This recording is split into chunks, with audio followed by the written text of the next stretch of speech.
So, short video. Pero, for the past 3 days siguro, hindi ako nag-higher time frame. So, anong nangyari? Ako mismo nalito dun sa chart. Kaya, to be honest talaga, sinasabi ko naman, natalo ako for 2 days. May binago ako. Meron ako hindi napansin. Akala ko lumulusot na yung price pababa. Kasi nga nag-focus ako sa, 'di ba, nilagyan ko ng mga kung ano-ano para hindi na ako magdo-drawing. Pero binago ko yung approach ko, tinesting ko. Nag-steady ako sa daily, 4 hours, saka 1 hour. Yan. Pero subukan natin. Lagyan natin ng, i-convert natin from candlestick. Ito kasi candlestick yan. And this is line chart. From candlestick, lilipat tayo ng line.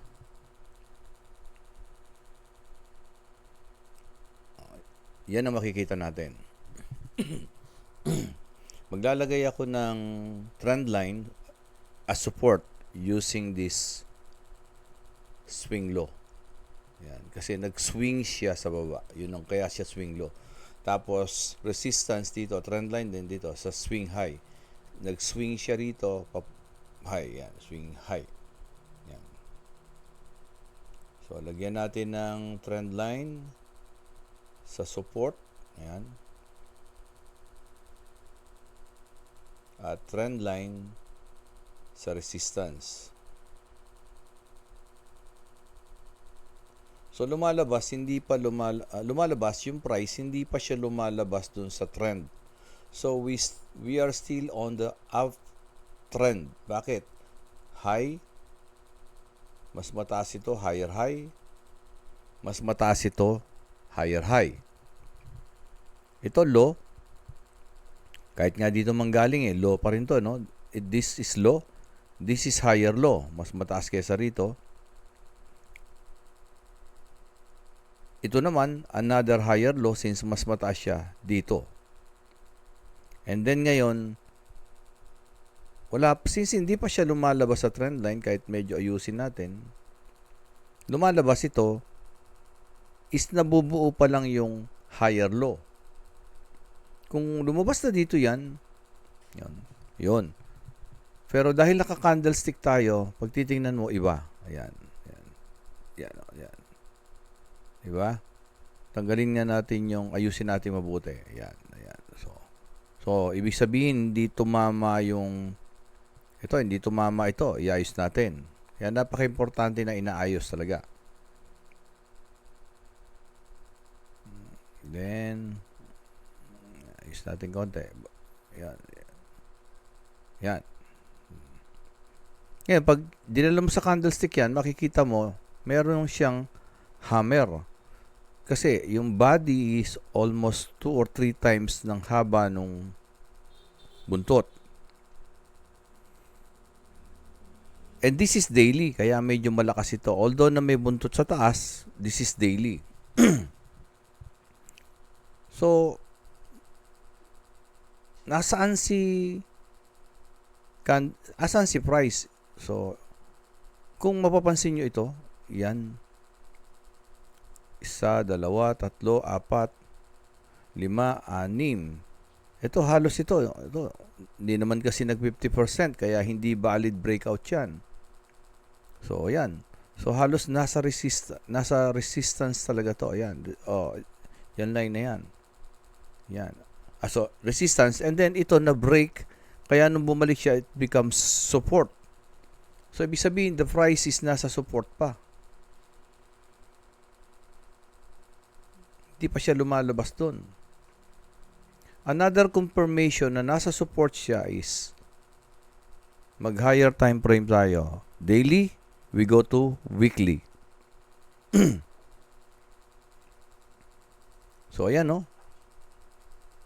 Diba? Ayan.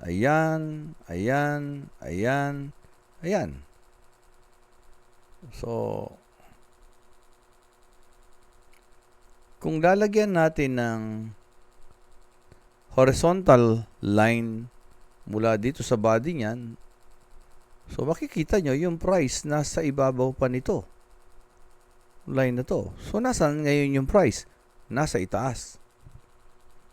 Hindi pa siya nagko-cross talaga ng strong support.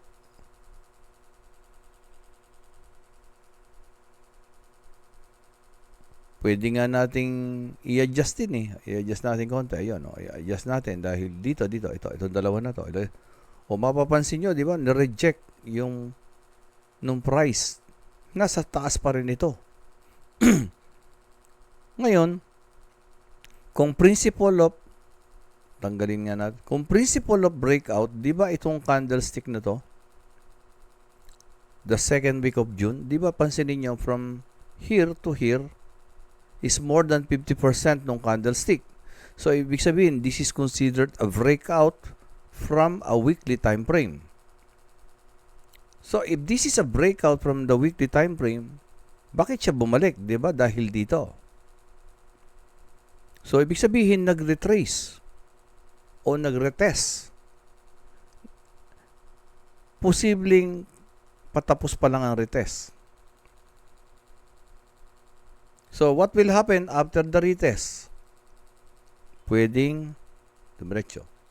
And this is a weekly time frame. It's very strong ito. This is stronger than the daily time frame. What if punta tayo ng monthly? Ano nakikita nyo?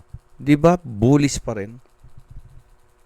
For 3 weeks, hindi nag-cross yung price na katulad nito.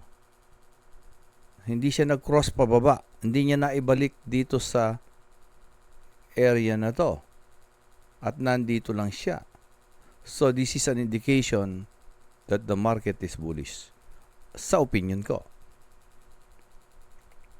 So, kaya ako lagi talaga from the higher time frame going to lower time frame. And for past 3 days, hindi ko ginawa yon.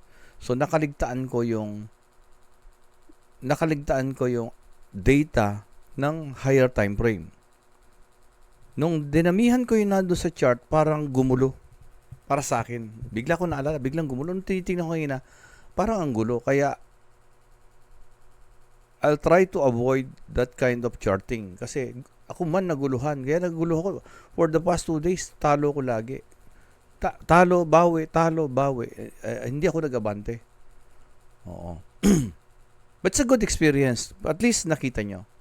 I hope na kukuha nyo ibig sabihin. Then we go to daily time frame.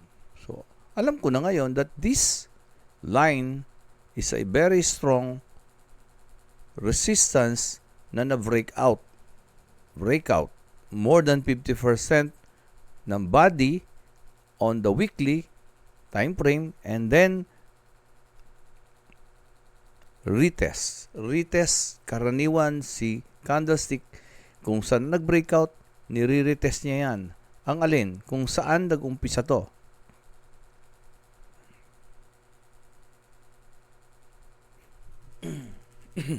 Diba sa previous candle, sabi ko, ito. Saan nag-umpisa to? Diba ito, sa red na yan?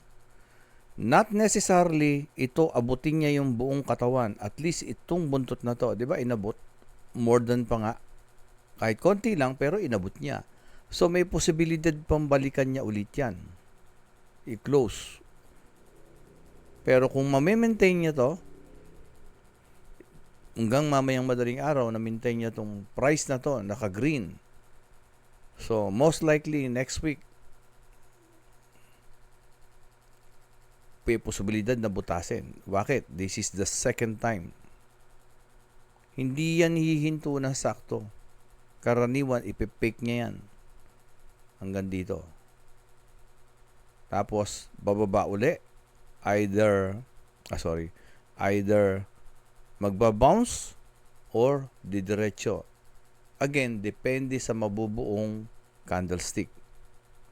Kaya, sabi ko nga, mukhang may magiging masaya and hopefully, ako din, niisip ko, sana tumaas para mabawi yung ipit nung kasama natin. And I hope may natutuhan tayong lahat. nalungkot din ako dahil napagtatalo ako, pero now because of the learning na nakita ko, masaya na rin ako kasi nakita ko what is my error. Para hindi ko na uulitin. Yun yung sinasabi ko sa'yo. Hindi ko na uulitin. I will always go from the higher time frame to lower time frame kasi napakalaki ng data na binibigay ng higher time frame. Kaya yun ang practice ko talaga.